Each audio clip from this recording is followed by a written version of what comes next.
So describe Upton Sinclair's main objective with his book, The Jungle. What did Sinclair try to accomplish? What was Sinclair known as? So we just talked about it, right? Detail a few of the malpractices in the meatpacking industry of the early 1900s and late 1800s. So there you go. I'll give you some time to work on that.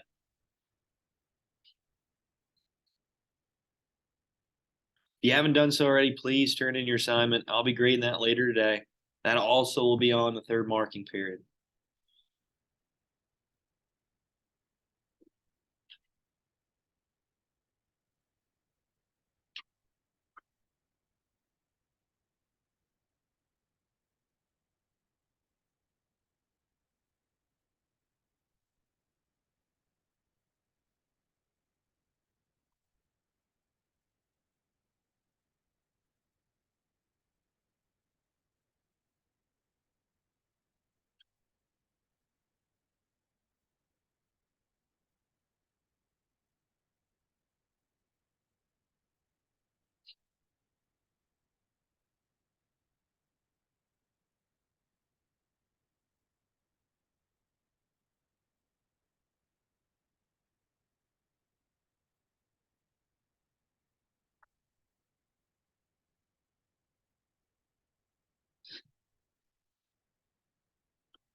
All right, I'm gonna come around and check the bell ringers as we're going over it here. So Upton Sinclair, he wrote The Jungle, right? What is he known as again? What is he known as? And what type of journalist of the time? Go ahead, Paul. A muckraker. Yep, good job. So what is a muckraker? What does that mean? Go ahead, Connor. Novels of sorts that basically exposes the industry. Yeah, good job, right? So they're trying to show and express what's going on actually in these industries, and especially with the meatpacking industry here, right? He wanted to just express a little bit of what these workers were going through, the hardships that they're going through.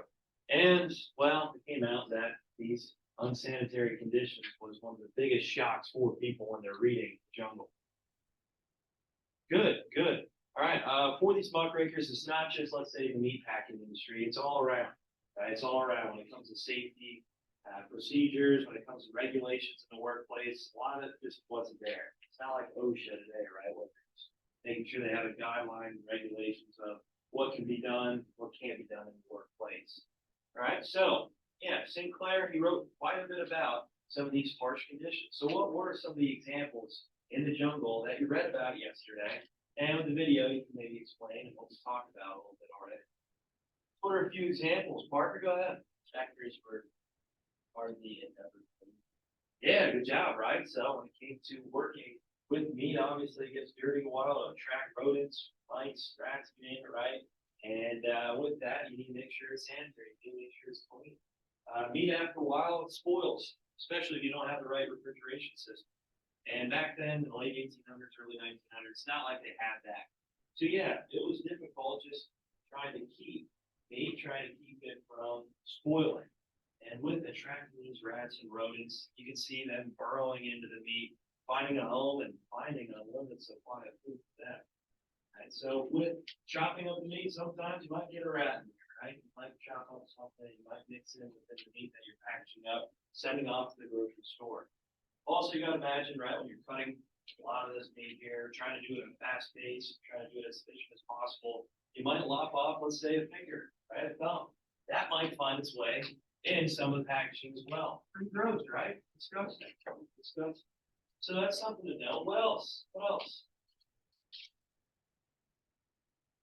Paul, go ahead. They would just like let the meat sit for a while, and then if it got moldy, they would just like give it a water and get the stuff to the people. Yeah, right. So let's just spray down some chemicals, right? Let's just try to clean it up the best we can, and it'll be okay to consume. No big deal. We'll sell it down at the grocery store. Someone will buy it. All right, good, good. That's something disturbing. What else?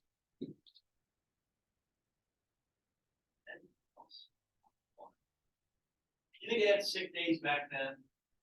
No, you had to go to work, right? So when it came to people going into the workplace sick, especially when it comes to working with food, they might be sneezing all over the meat. They might be spitting on the ground. Something meat fly on the ground. They just pick it back up, throw it back on the conveyor belt, and keep it rolling. Sorry to gross you out here already here on Friday morning. Their breakfast is sitting.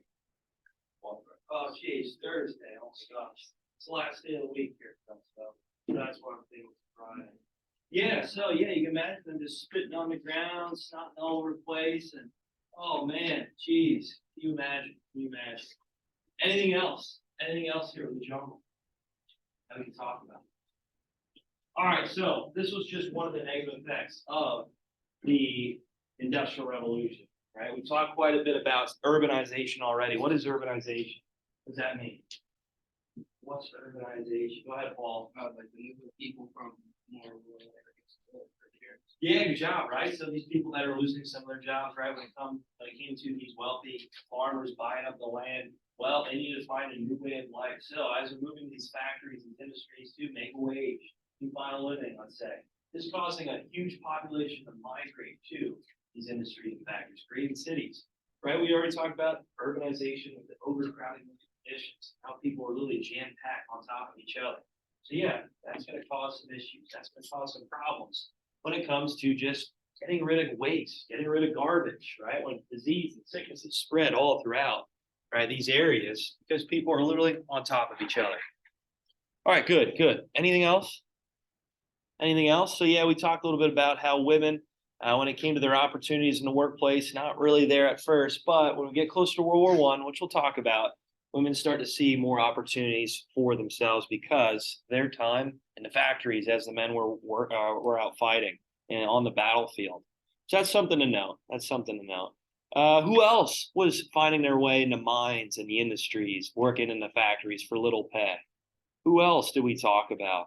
Go ahead, Aaron. Children. Children, right? Good job. So when it comes to child labor, it was cheap, right? It was cheap. They could fit in spaces and spots that maybe an adult couldn't.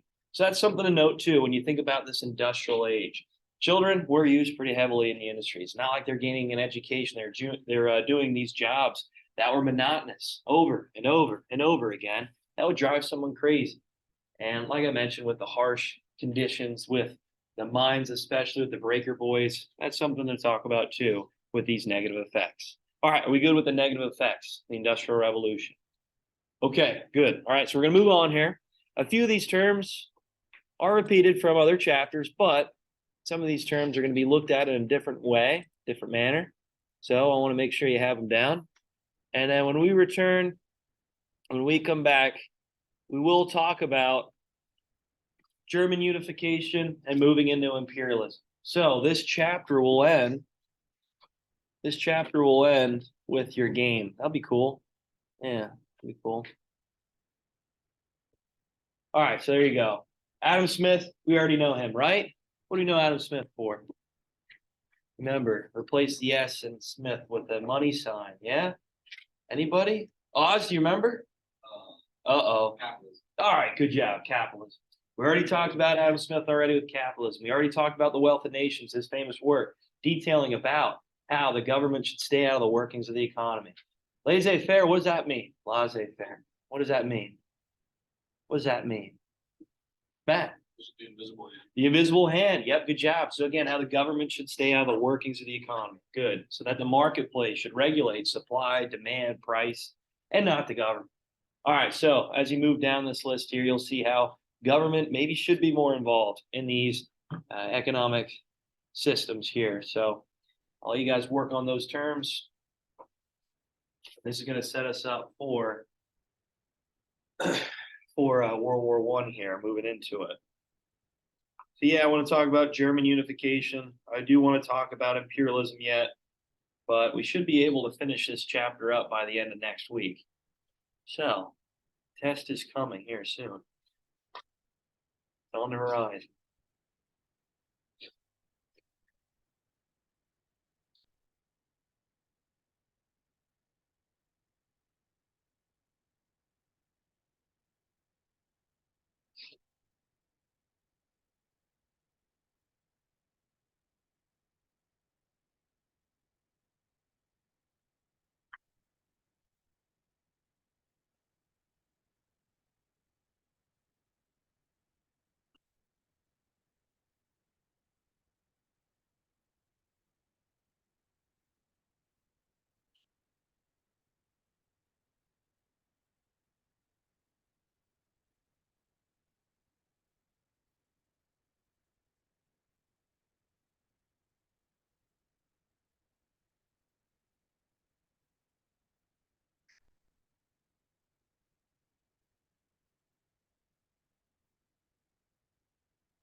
You guys need another minute?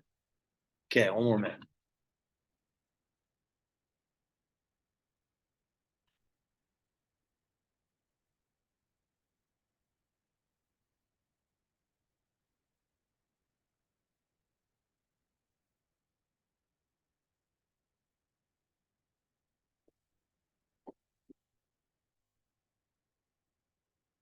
Yo, what's going on, man? How you doing? I'm doing well. Geez, you look like you got smaller. Yeah. I think. Yeah. Great. You doing what? That's my pops. That's awesome. Oh, Till Saturday. okay. I go to Houston. What you been doing? Commercial real estate. That's awesome. Well, you'll learn. It's a good thing. Like it. Yeah, It's good to like just I get it. it's great. So Houston. Never been. Yeah, Eat some good food at least. yeah. How long are you gonna be there for? 7. Okay. Then when I come back, 3 weeks. That'd be great, man. Yeah. You'll have to get together here before we go. Yeah. We have to I know. some pizza or whatever. You got that on. I know. I know. I'm all right there, ready to go. My dad is the black stuff. Yeah. He's, Get on. Get on. man. yeah. It's a good year though. That's great. Let Yeah. let All me right. lead, right? Yeah. I know. College football's a different animal. Yeah. You know what I mean? That's when dudes get hurt. Yeah. Like we as an injury, but How's your ankle feeling? good. You can it's still small, but it's getting it feels better. That's just I ankle sprain, right? Yeah. yeah. It's like it just constantly like feels weak. And Yeah. then when I first came back, I like pulled my groin this side. It's like so much. Yeah. Instead of this.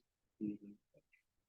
It's getting better. Yeah. It just needs rest. There's not much. Yeah, to I'm do. resting somewhere. I don't know.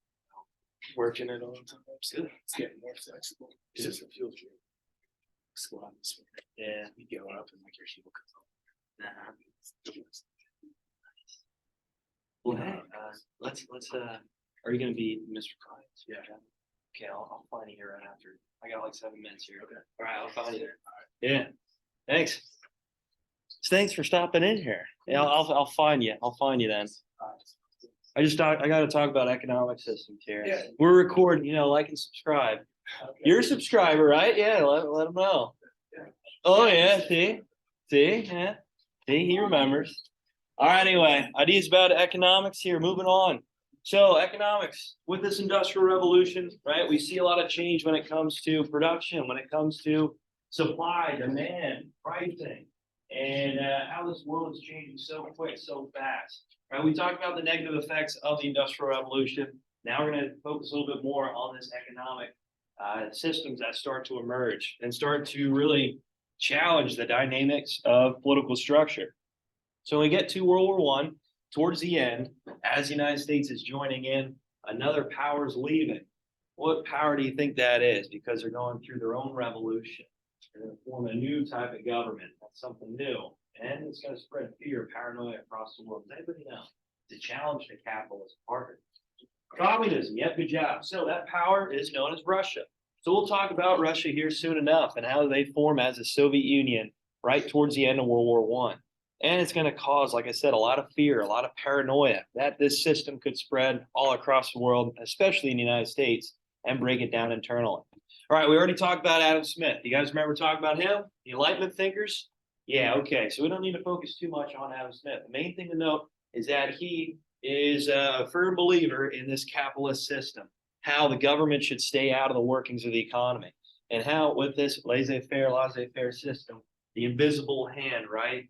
How the marketplace will figure itself out when it comes to supply, demand, and pricing. The government should stay out of it, right? And that's going to build capital. That's going to build innovation. And especially when it comes to the marketplace, when it comes to this industrial revolution, that's how the United States, Germany, even Great Britain, They expand so fast, they modernize so fast because, well, this capitalist system is allowing for a lot more innovation. So we already mentioned it too, with Great Britain especially. As this capitalist system is taking hold, and we see a little bit more when it comes to investments from these companies, these private companies and private investors, the government can focus more attention, let's say, on building up the military. So for Great Britain especially, right, they're going to focus on their Navy. The United States is going through the same transition, right? That's how the U.S. becomes such a strong power, because the government can just focus on other means rather than just focusing on the production. In a communist government, okay, even a socialist government, right? Well, economic policy, you don't really see this innovation. You don't see this expansion because, well, there's so many things that, let's say, the government or this economic system has to rely on, depend on. So Adam Smith, we already talked about him. I think I remember with the Enlightenment thinkers that I told you, just remove the S from Smith and put a money sign. All right, so with capitalism, we already talked about the invisible hand, laissez-faire. Okay, I'm just going to skim through this here so we can get through it. We already talked about this system already. We already talked about how this was providing a lot more innovation for the world and bringing on this industrial age. So with this Wealth of Nations, Adam Smith, you start to see these systems emerge in the late 1700s, moving through the 1800s. Oh, wait a minute, that's the first wave, the Industrial Revolution. And we already talked about the second wave already, and how this system is really carrying on for a lot more innovation, a lot more change in these countries that are modernizing. All right, so here's another, I thought this was something important to add.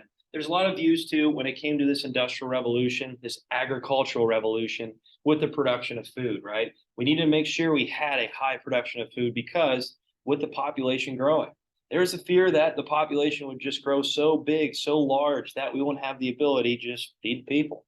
Right at the time, during the mid 1800s, there's about 1 billion people in the world. 1 billion. Right, and there's a fear again that we won't be able to feed all these people in the world, especially when it comes to this agricultural growth. But thanks to the innovations through the Industrial Revolution and with this agricultural revolution we already talked about at the start of this chapter, that wouldn't be really a problem. But with Thomas Malthus, he described a little bit about this fear of population growth and how we won't be able to have enough food for everybody else. So that's something to note, something to talk about. What is the population of the world today? Does anybody know? Roughly, Matt? Roughly 7 billion. Yeah, right around 7 billion. Good. So a lot different than 1 billion back in the mid 1800s. But you can see as we modernize, as we become more innovative, and with this production of food growing even more and more, it's one of those things where the population is not going to get out of hand. All right, so socialism. Socialism is a different form of economic system where the government steps in a little bit more, right? This is this idea where you'll get rid of private ownership and everybody will have a means of ownership when it comes to land, when it comes to resources, when it comes to materials, and even wealth. So wealth will be distributed amongst the masses, okay, causing a class structure that is similar to all, right? That there's not one class above another that you see in, let's say, a capitalist system. Right, so we already talked about this class struggle and this class structure a little bit already when it comes to the upper middle class, right, the higher class, and then even the lower class, and how that might cause a lot of tensions, especially in the workplace when it comes to safety, when it comes to working hours, conditions, you name it. One thing to note here with socialism is that there's higher taxes, right? With these higher taxes, this is paying for public services, like let's say institutions of education, of healthcare. A lot of that is provided to people free. Right, that's a big concern in some capitalist countries, right? We don't have this free healthcare, right? When it comes to schooling, it is really expensive. But in a socialist system, it's paid for. One thing to note, though, with these higher taxes, is that going to allow for more innovation in the marketplace or let's say in the industries? No, right? Because these business owners are paying more taxes, there goes some of the money that they could have funded for, let's say, a new project, a new innovation. It's just kind of eliminated. So with socialism, there are a lot of drawbacks to it when it comes to production, when it comes to innovation, especially. All right, so I know there's a few slides with socialism, but in any case, I already just described it. I already talked about it. All right, so last thing here with communism. Okay, communism. Karl Marx and Engels here, they created the Communist Manifesto, where eventually in these capitalist systems, there will be a class fight, a class struggle, where you'll have the lower class fighting up against the working class fighting up against these industrial owners, these business owners. So the bourgeois, okay, I'm sure you guys, we already talked about that already with this age of absolutism, and then the proletariat. So these two groups duking it out for control, and how the proletariat will raise up and rise up to fight up against these business owners. So in the United States, we go through this progressive era, which allows for more regulations in the workplace, where the government actually steps in and provides better working hours, better conditions. But you don't see that too much in these other European countries. One in particular, especially with Russia, okay, that didn't happen. So that caused this revolution to occur. And the viewpoints of communism may be starting to emerge. But one thing to note with communism, it kind of failed when it came to the views of the rise of nationalism and how these countries are all forming and all kind of uniting under their country. Well, the people of these countries. With nationalism, this is inspiring competition. And this is kind of breaking apart this view of the working class against the business owners. People have more pride in, let's say, their country rather than just the views of, let's say, a working class versus a business owner versus these business industrial giants. So that's one thing to note about communism. There is a lot of drawbacks to it. With the Communist Manifesto, a lot of things never came to light, which actually was viewed upon. But still today, there's a lot of firm believers in this communist system and this social beliefs and how this is a utopia that maybe isn't reachable. But in any case, there are good views of it. There are strong views of it when it comes to this idealistic view of what life should be. So again, with the bourgeois, this is the business owners. This are these industrial owners. They control all the wealth. And then the proletariat, this is the working class. All right, there you guys go. Economic systems that emerged here from this industrial age. Something to talk about. See you guys later. Have a good one. Take care.